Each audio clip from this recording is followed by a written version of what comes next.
methods, data collection observational methods, and this chapter will take you through how you collect your research, and of course, it doesn't just deal with surveys; it deals with several other aspects of data collection. So let's go ahead and get started. In social sciences, information is obtained in either formal or informal settings and using either verbal or nonverbal methods. These combinations create the four major methods of data collection. The four major methods of data collection are observational methods, survey research, personal interviews and questionnaires, qualitative research, and secondary data analysis, such as analysis of existing documents. Those are the four ways of collecting data. Triangulation is the use of multiple methods in a study to see if the findings that emerge from each will converge on a common conclusion, thereby increasing the validity of the result. An example, a survey might be supplemented by an interview. If the findings obtained from the different data are consistent, the validity of the findings increase. Each of the four major methods of data collection has certain advantages as well as limitations. To a certain degree, all research findings are affected by the nature of the data collection methods and assumptions used. The artifacts, findings that are strongly affected by methods and assumptions rather than the empirical facts. An example in the 50s with the birth of TV research showed that observing violence could cause violent behavior. While it may be true in the 50s and 60s, this concept may be an artifact today. And of course, new research seems to be pointing in that direction. Research in the social sciences is rooted in empirical observation. Examples, political scientists observe the behavior of occupants of political offices. Anthropologists observe rituals in simple rural as well as complex urban societies. Social psychologists observe interactions in small groups. In a sense, all social science research begins and ends with empirical observation. Modern social science is rooted in observation, and this technique of studying behavior has a number of distinguishing characteristics and or advantages. First of all, it is direct. It takes place in natural settings. It allows the study of people who cannot or will not report their own behavior. It invites comparison of verbal reports and actual behavior. It facilitates analysis of the context in which behavior occurs. The main advantage of observation is directness. This enables researchers to study behavior in real time as it occurs. A researcher does not have to ask people about their own behavior and the actions of others. He or she can simply watch them act and speak. This enables the researcher to collect data firsthand, thereby preventing contamination or distortion of the data by factors or events standing between him or her and the object of research.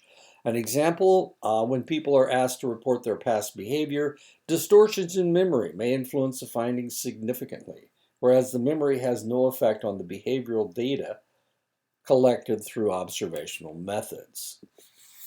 Observation describes phenomena as they occur in their natural settings.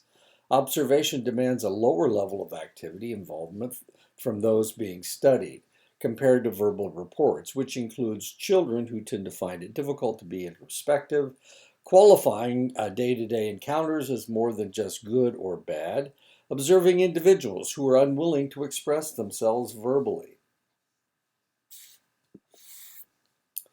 Through observation, researchers can validate verbal reports by comparing them with actual behavior.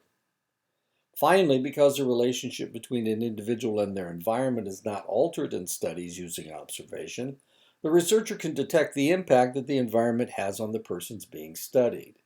This facilitates analysis of contextual background of the behavior observed. And I'm not sure why I put that picture in there. Observation is a suitable method for a variety of research purposes. In exploratory research, in order to gain insights that will subsequently be tested as hypotheses. When collecting supplementary data for interpreting or validating findings obtained by other methods, as primary methods of data collection and descriptive studies. Yeah, well, that's probably true. My research is so much more important than other research. And it carries a lot more weight, with me anyway. Researchers must answer four major questions to ensure that the data obtained are systematic and meaningful. What will be observed? Where and when will the observations take place? How will the data be recorded? And how much inference is required? Observation requires operational definitions. The operational definitions will determine how the variable will be measured based on nonverbal behavior, spatial behavior, linguistic behavior, and extralinguistic behavior.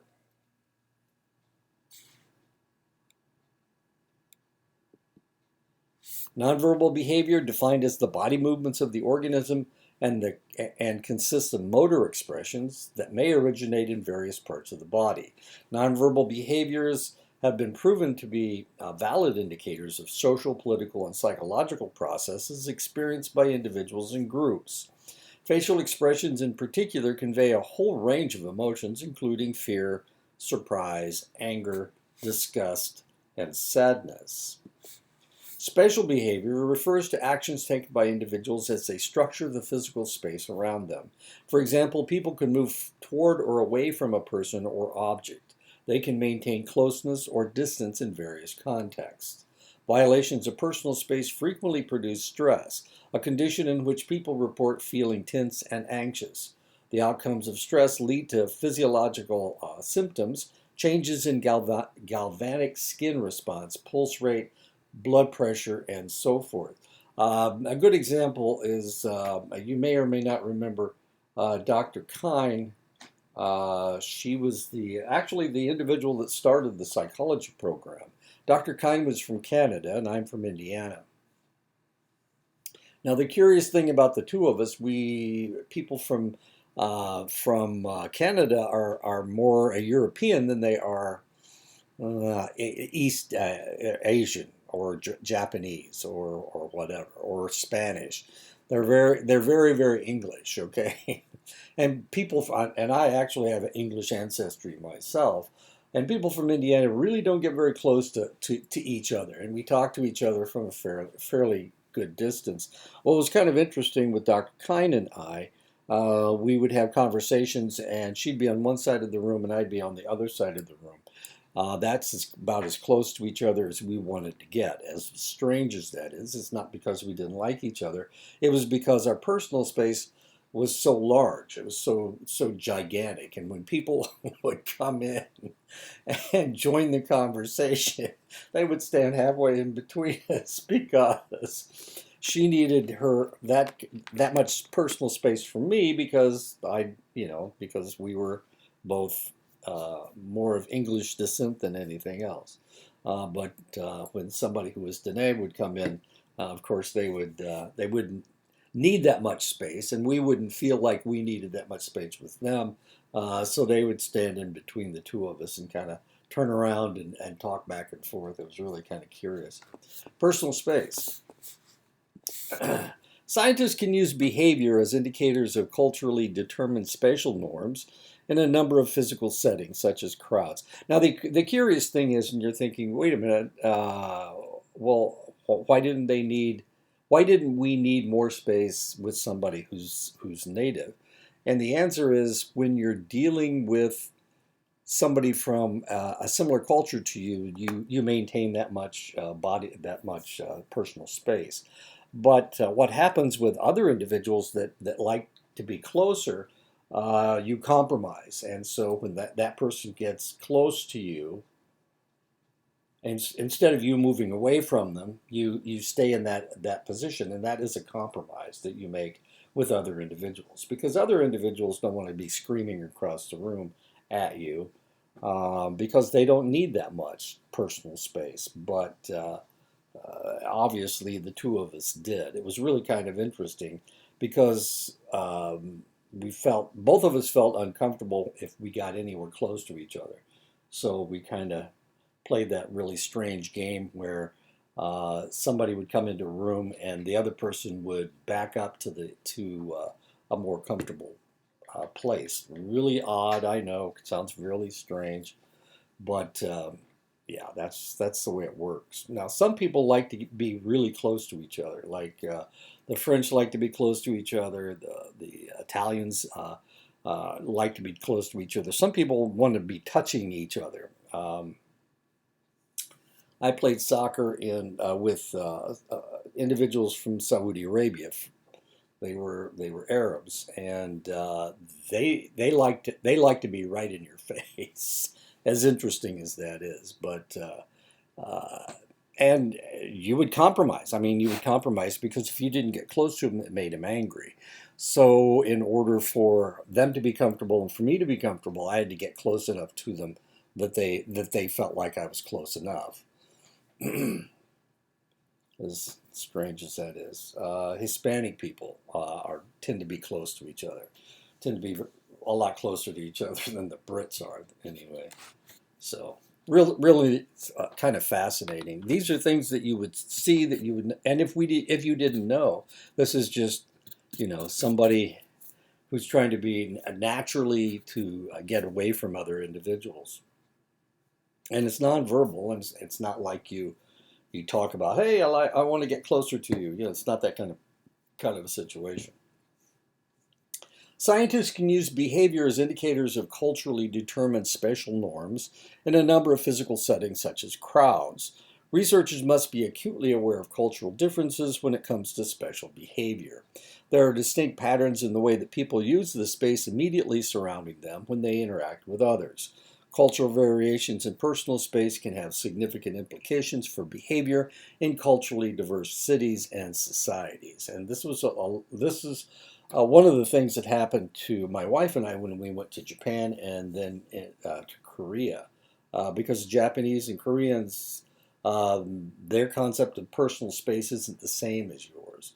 I think I've told you the story. Well, maybe you've heard my story about flying on a JAL flight, Japanese Airlines flight, from Los Angeles to Tokyo. And when I got on the monorail to go to the airport, after we got off the plane, we got onto a monorail and we drove about two miles. Wasn't that far, but it took like 10 minutes or so. Anyway, so when we got into the train, I got surrounded by all the stewardesses because I didn't have to go through customs. So I was one of the first people on the plane, and they didn't have to go through customs because they were the stewardesses. So they were the second group of people on the train, and they just surrounded me, and I was, I had stewardesses in front of me and behind me and beside me on both sides. It was really kind of odd. They were talking to each other, talking around me and through me, and just kind of ignoring me. But I was being touched all over. It was really kind of weird. That didn't sound right, did it? Anyway,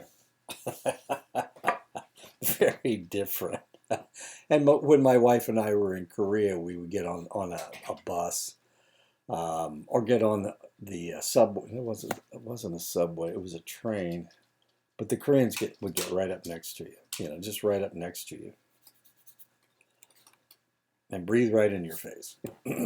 South Americans have narrower personal spaces than do North Americans, Germans, and the English.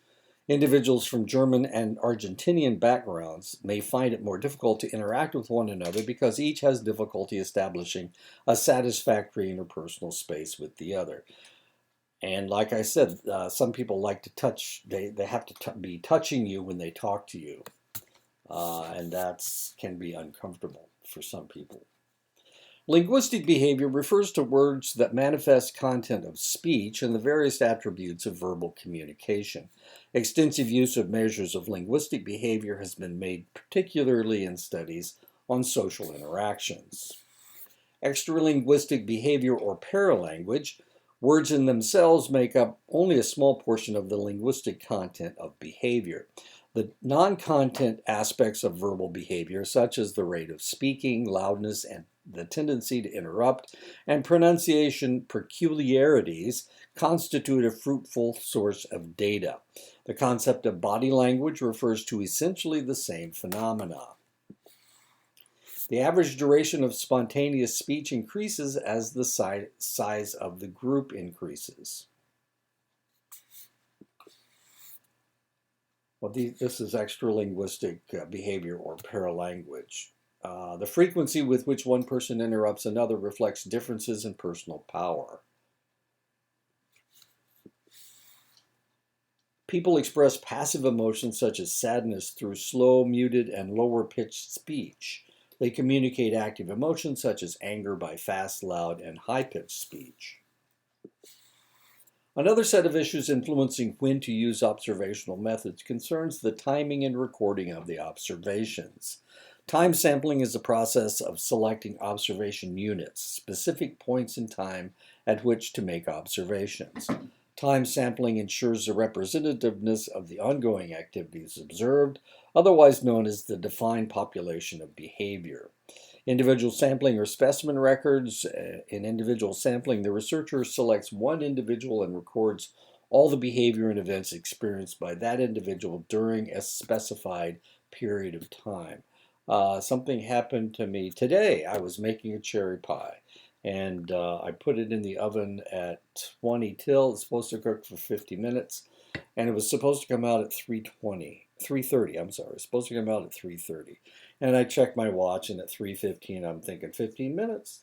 And then at 3:20, I checked my watch, or the clock, actually. My watch doesn't keep time. It's just a pedometer. Anyway, at 20 after, I'm thinking, in 10 minutes, I got to pull that thing out. And then I went to sleep. But luckily for me, my wife was in the kitchen, and I had told her that it was supposed to come out at 3:30. She was making raspberry jam. I got in her way, so it delayed her getting her jelly made. Anyway, at 3:30, she came in and saw that I was asleep, so she pulled the pie out of the oven. I woke up at 4 o'clock, and I went, "Oh my God, I forgot my pie." But she'd already pulled it out, and it didn't burn. We were okay, and I just had a piece, and it's pretty good. So there you go. Time intervals, but see, the pie needed to cook for 50 minutes, and I knew that, so that was my time interval from 20 till 3 to 3:30. That was my time interval that I was watching the pie and making sure it didn't burn. And, yeah. Anyway, it had a crumble crust on it rather than a pie crust. Pretty good. I can give you the recipe if you want it. For example, when studying classroom aggression, the researcher might choose one child and record all instances of physical aggression between that child and other classmates for a period of 30 minutes. Every 30 minutes, a different child would be selected and observed. All the observations collected, the total data set, would then represent the behavior of the entire class. A coding system is required for recording the observations. Researchers must categorize and assign a code for each category. A coding system can be constructed by applying either a deductive approach or an inductive approach. Deductive approach, the researcher begins with a conceptual definition, specifies indicators of the behavior to be observed, then standardizes and validates the resulting instrument. The observer assigns the observations to predefined categories at the time of the observation is recorded. Inductive approach requires the researcher to select indicators at the first stage of data collection and to postpone the construction of conceptual definitions until a pattern is identified. So when you come up with the definition before and these afterwards, or the deductive approach is to come up with the definitions before you start observing, and the inductive approach is to observe and then come up with the definitions after you see how they react. to things. Each approach involves some risk. When using the deductive approach, it is difficult to foresee whether the conceptual definition is sufficiently precise. The inductive approach poses difficulties in interpreting the observations. The ideal way to reduce these risks is to combine the two approaches. Categories to which observations are assigned must exhibit certain characteristics. They must be explicit, they must be exhaustive, and they must be mutually exclusive. Degrees of inference. Most observational data collection methods involve some degree of inference. When observing a certain act or behavior, the researcher must infer whether the behavior indicates the variable being investigated. And before we were talking about how whether children are aggressive, and we were looking at this picture, and of course that the baby may be sneezing, or that person might be yelling at that other kid.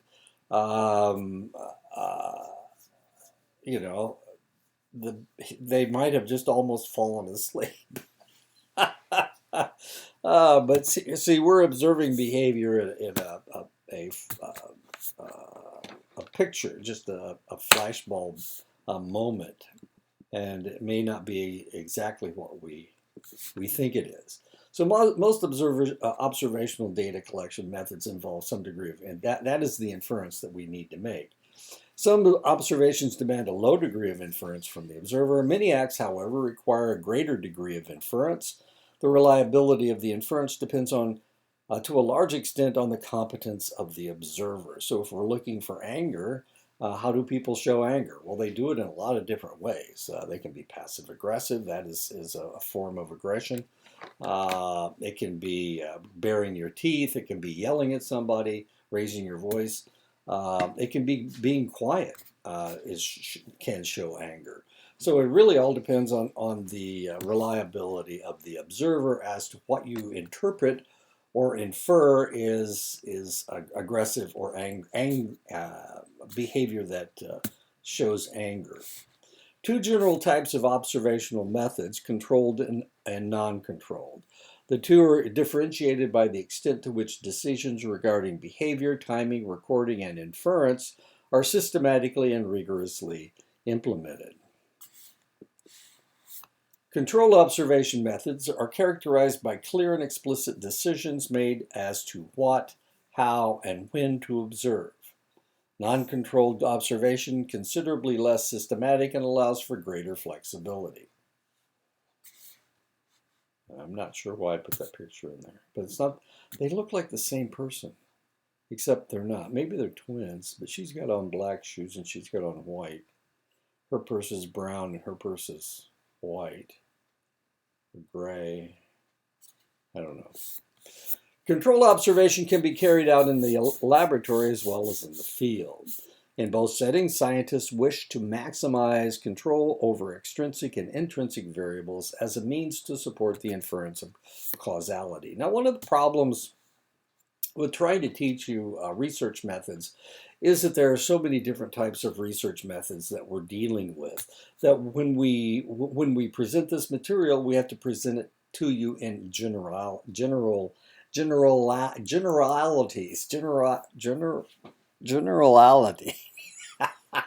generalities. Because, I mean, if I was talking about a specific type of research, then, this would be simple because I just explained how that research worked and how that fit controlling observation or not. But we need to talk in generalities. And since we do, we can't talk in specifics, unfortunately. Well, let's take a look at this joke. Another huge study found no evidence that cell phones cause cancer. What is the WHO thinking? That is the World Health Organization. I think they just got it backward. Huh? Well, take a look. United States, total cancer incidence, cell phone users. Yeah, obviously there's a lot more cell phones and cancer increases as cell phones increase, the number of cell phones. There are so many problems with that. Just to be safe until I see more data, I'm going to assume cancer causes cell phones. And as you can see, That's really kind of silly, isn't it? The most highly controlled method of data collection used in the social sciences is laboratory experimentation. The most highly controlled. That's true. But how often do you bring people into the laboratory for experimentation in psychology, in the social sciences? And the answer is very rarely. Most of it is naturalistic observation. Laboratory experimentation involves the creation of a controlled environment in the laboratory where the situation's elements can be adjusted by the researcher according to a set plan. And that was what was going on with the Zimbardo research and with Milgram's research. They were both laboratory experiments. Laboratory experimentation permits simulation of certain features of a natural environment along with the manipulation of one or more elements, the independent variables, in order to observe the effects produced. Experimental realism. Experimental realism is an experiment that is realistic if the situation is experienced as real by the research participants. And of course, that's what was going on with Milgram, and that was I guess that's what was going on with Zimbardo as well.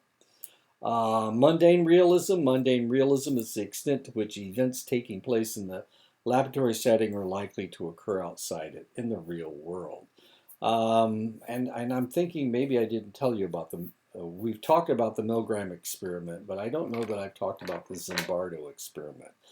It's a famous experiment that he was researching how people reacted in prisons.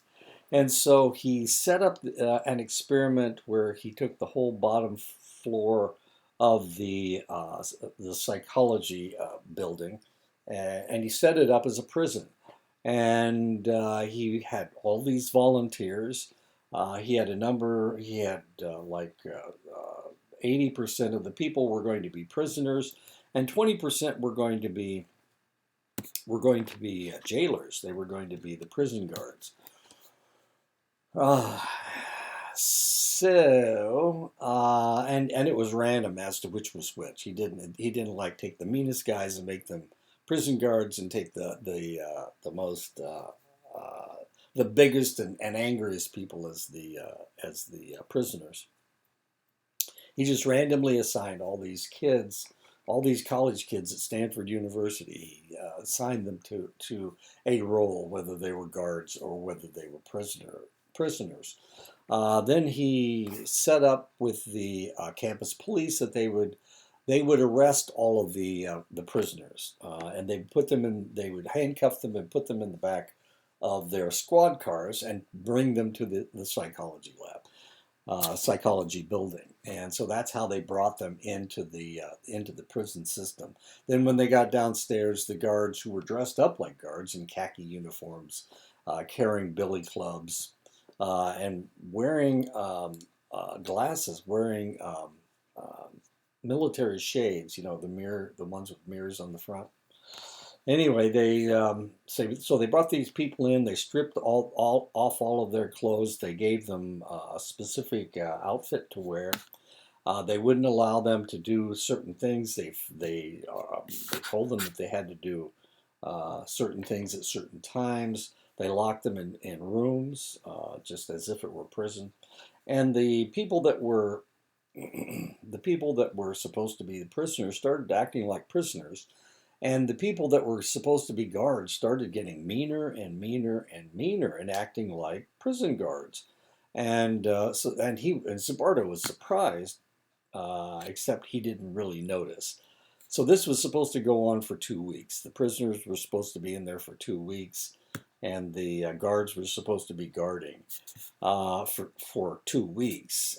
As it turned out, by the 5th day, it got so ugly that a research assistant coming in and looking at what was going on said, some of these prisoners look like they're really having mental breakdowns. We need to stop this experiment right now before somebody gets hurt. Some of the guards were acting or being so aggressive that it was like they were torturing some of the prisoners. And Zimbardo, who was acting as the prison warden, didn't even see any of this. It was, things were progressing the way that he, not that he wanted, but that he was missing it. He missed everything. And if the graduate student hadn't come in and observed what was going on, they probably would have negative things would have happened. A lot more negative things would have happened. But they had to stop it after 5 days. One individual actually did have some degree of a breakdown. Of course, the experiment only lasted for the 5 days, but that was the Zimbardo experiment. And Zimbardo, of course, is still alive, and he's still teaching at Stanford. And so they've made movies about it.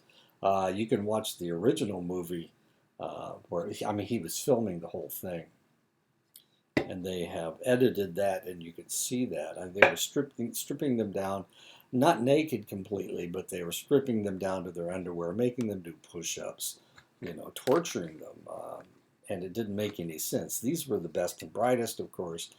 Okay, anyway. So that was the Zimbardo experiment, if I've never told you about it. The mundane realism is the extent to which events taking place in the laboratory setting are likely to occur outside it in the real world.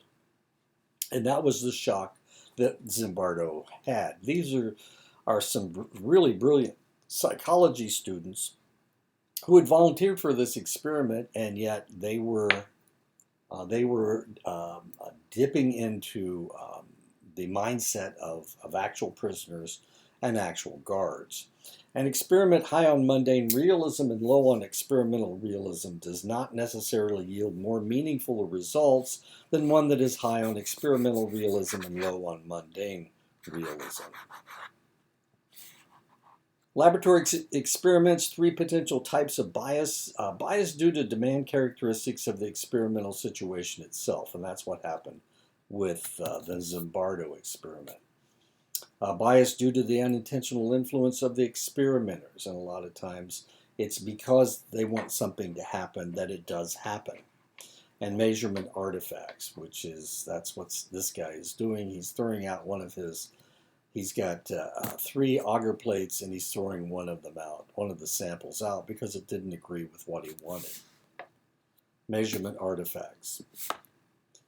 Bias due to demand characteristics may occur when individuals who know that they are in an experimental situation and who are aware that they are being observed believe that certain responses are expected of them.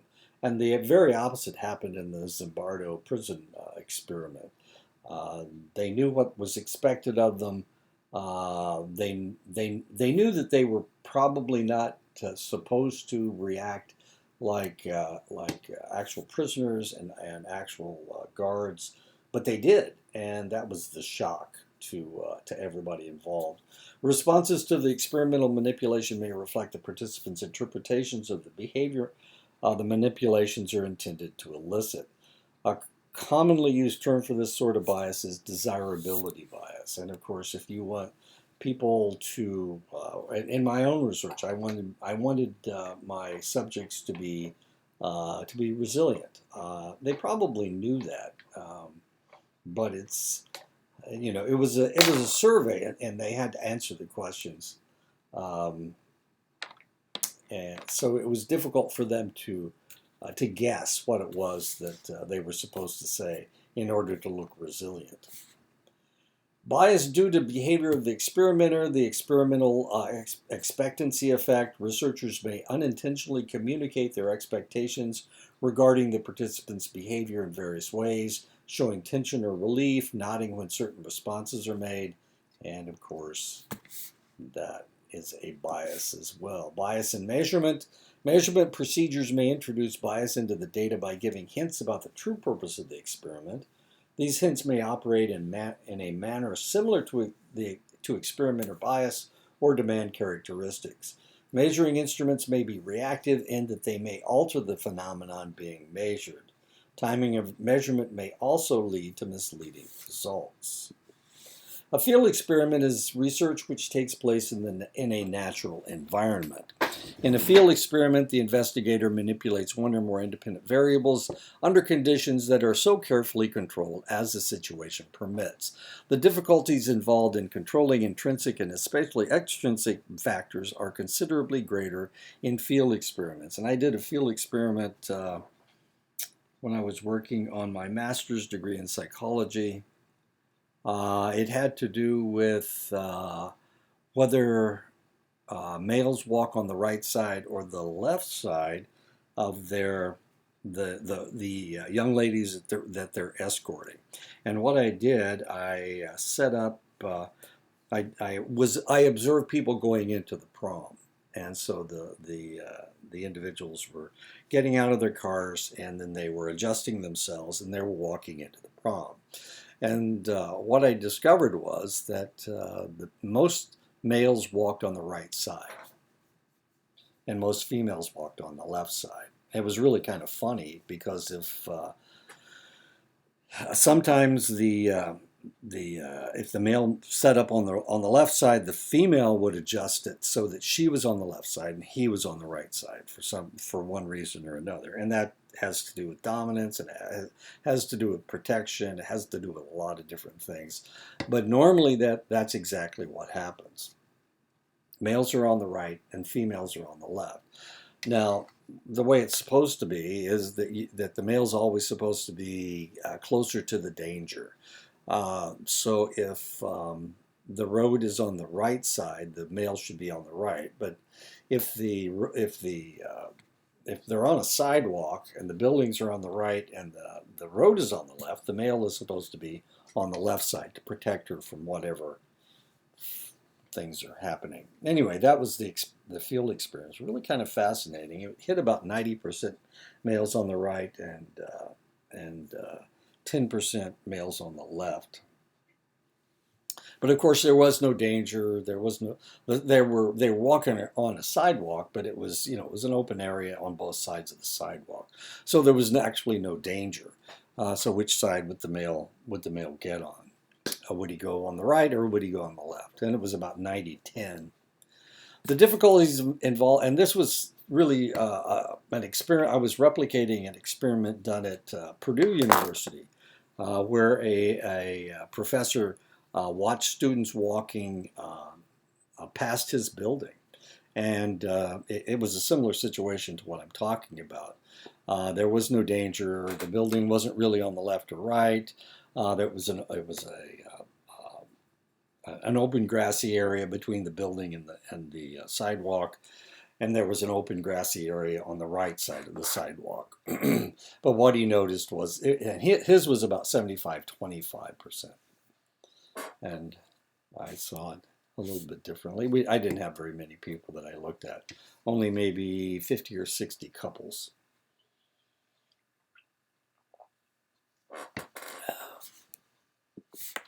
Field experiments, the strength is that permits investigation of complex interactions, processes, and change in real life, natural situations.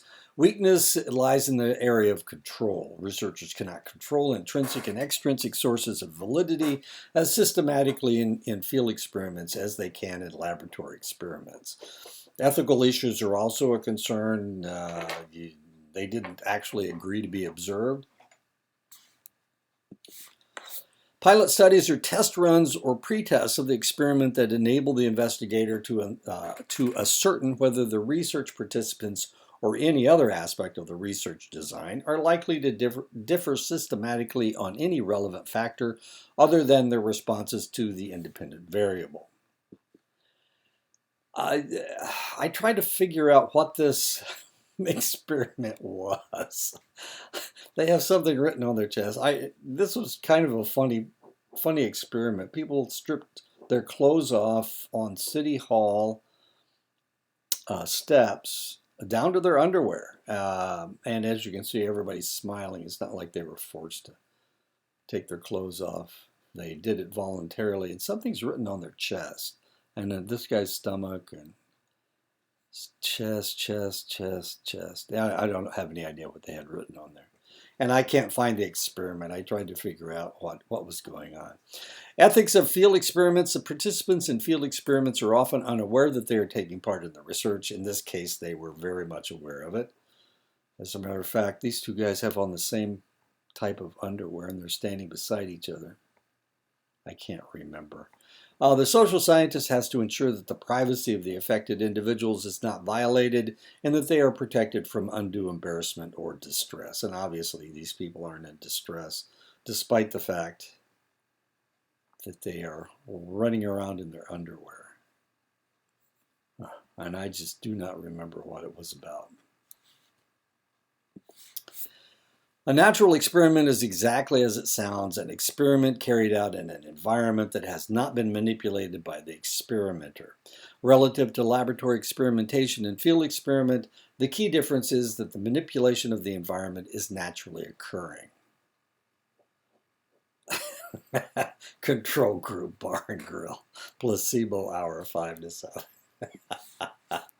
Okay, so let's talk about the research that we were talking about last time. Let's see what we were supposed to observe with the 6th week. Questions. So let's talk about my dissertation first. My dissertation, of course, was about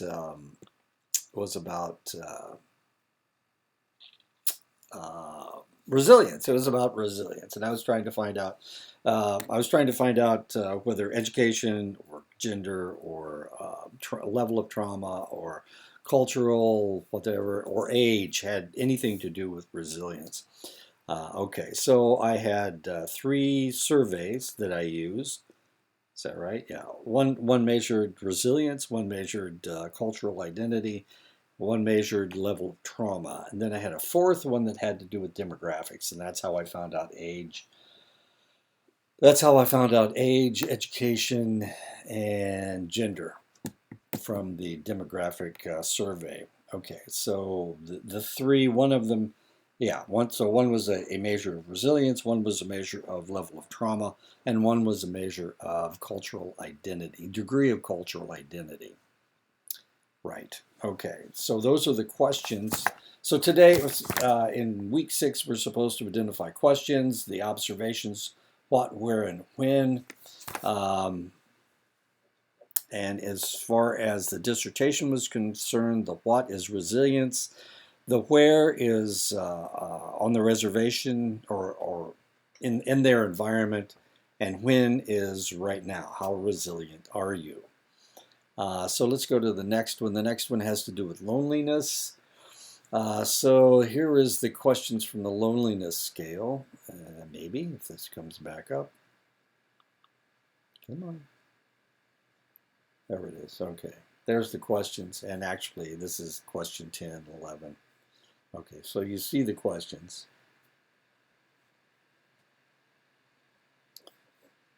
The what is, we're looking for loneliness. Where, right now, and when is right now. And the third one, it has to do with general knowledge about the Navajo Nation. And here are the questions. And I actually have, it's a multiple choice test to see if they can identify any of these things. I gave my wife this test, which is kind of interesting. She was with me in Saley the first year I was there. I will start my 8th year in August. I'll start my 8th year at Dene College. But she was there my first year before she had to come home and help my daughter with my grandson. Anyway, she took this and she got all of them right except for the last one, I think. She didn't know how many native speakers there were on the Navajo Nation. That's 175,000. And she knew all the other answers. I think, yeah, she knew all the other answers. So those are the questions. The observations, what, general knowledge of the Navajo Nation, about the Navajo Nation. Where is wherever they are, and when is right now. How much knowledge do you have? Okay, so now you can plug that into your own research, your own research proposal. And I'll talk to you next week. We'll tackle Chapter 7, which doesn't have any questions. What is Chapter 7? Survey research. Okay, so there you go.